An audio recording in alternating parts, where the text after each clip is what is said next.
बिस्मिल्लाहिर्रहमानिर्रहीम। अस्सलाम वालेकुम स्टूडेंट्स। आज हम ग्राफिकल एनालिसिस में ऑब्जेक्ट एट रेस्ट की स्टडी करेंगे कि कोई ऑब्जेक्ट रेस्ट में कब होता है, फिर उसको हम ग्राफ में ज़ाहिर करेंगे।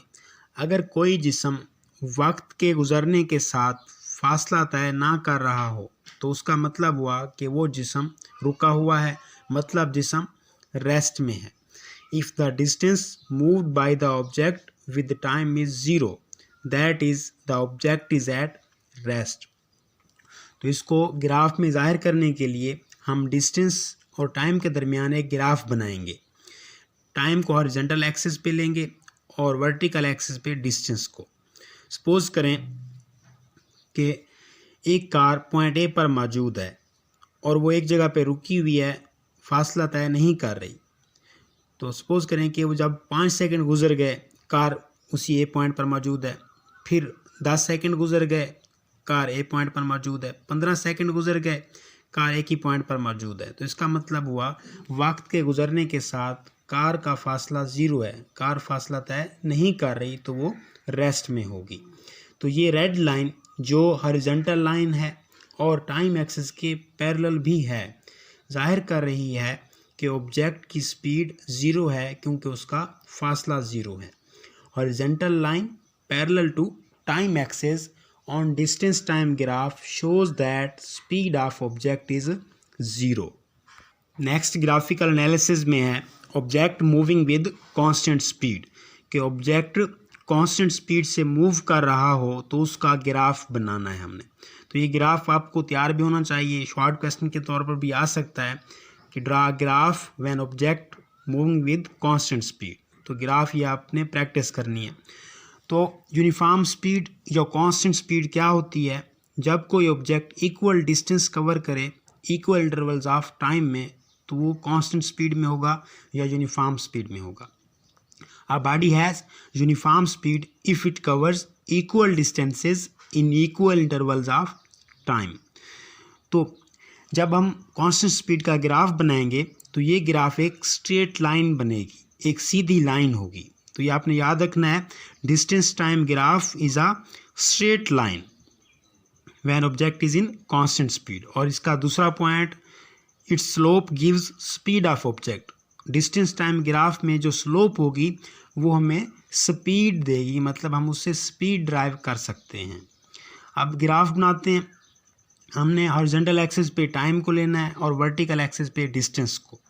अब इसमें देखें, टाइम इंटरवल जो हमने लिया है वो 5 का डिफरेंस लिया है। 0 से 5 तक 5 सेकंड, फिर 5 से 10 तक 5 सेकंड बनते हैं, फिर 10 से 15 तक 5 सेकंड बनते हैं, 15 से 20 तक 5 सेकंड बनते हैं। तो ये 5 का डिफरेंस है टाइम का।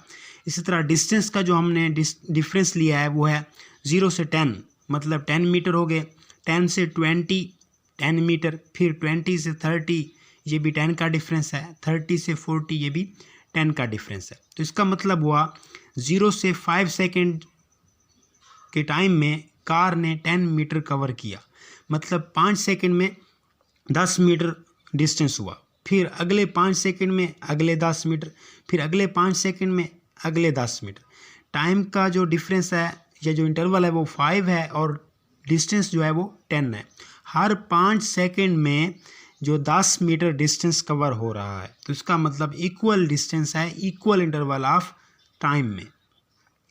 तो हमने अगर स्पीड फाइंड करनी हो तो हम 2 पॉइंट लेट करेंगे। ए से बी तक अगर हमने स्पीड फाइंड करनी है तो ए से बी तक ट्रैवल करने में एक कार को जो डिस्टेंस उसने कवर किया है और जितने टाइम में किया है वो हम डिवाइड कर देंगे। ए से बी तक पहुंचने में जो डिस्टेंस है वो ई से एफ तक है, मतलब 10 से 30 तक है।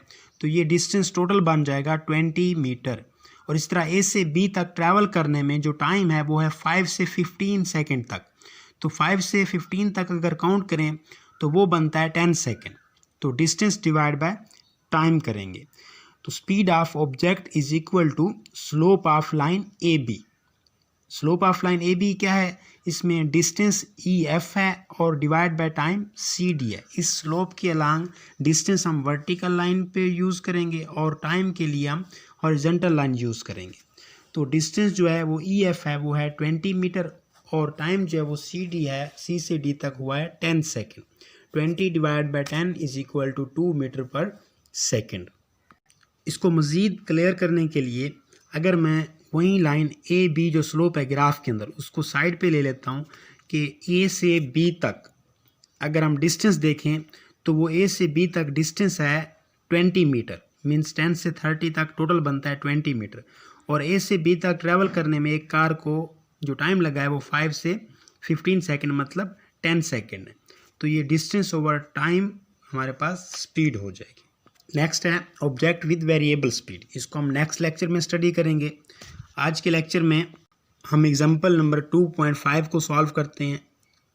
Find the retardation produced when a car moving at a velocity of 30 metre per second slows down uniformly to 15 metre per second in 5 second.